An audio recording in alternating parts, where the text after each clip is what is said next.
खरं तर एक पोलीस ट्रॅफिक सायकल चालकासह भांडण करत होता आणि त्याचं चलान कापण्याचा प्रयत्न करतोय की काय असं वाटत आहे। चॅनलवरती नवीन असेल तर MM मराठी न्यूजला जरूर सबस्क्राइब करा। हा असा व्हिडिओ समोर आला आहे ज्यानंतर हा व्हिडिओ सर्वत्र व्हायरल होत आहे। हा व्हिडिओ ठाण्यामधील आहे। विरुद्ध दिशेने सायकल घेऊन येणाऱ्या सायकल चालकाचे चलान फाडण्याचा प्रयत्न एक ट्रॅफिक पोलीस करत आहे असं या व्हिडिओमध्ये दिसत आहे। कापूरबावडी येथील हा प्रकार असून वाहतूक कोंडी होत असल्याने विरुद्ध दिशेने येणाऱ्या वाहनांवर वाहतूक पोलीस कारवाई करत होते।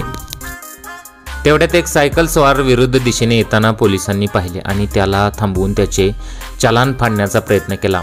शेवटी त्या पोलिसाकडे सायकल स्वाराशी वाद घालण्याशिवाय पोलिसाकडे दुसरा पर्याय नव्हता। या व्हिडिओवर नेटकऱ्यांनी संमिश्र प्रतिक्रिया दिलेल्या आहेत। सायकलचं चलान कापलं जाऊ शकत नाही याचा फायदा घेत जर लोक वाहतुकीचे नियम मोडत असतील आणि त्यामुळे इतरांचेही नुकसान होत असेल तर ते चुकीचं आहे।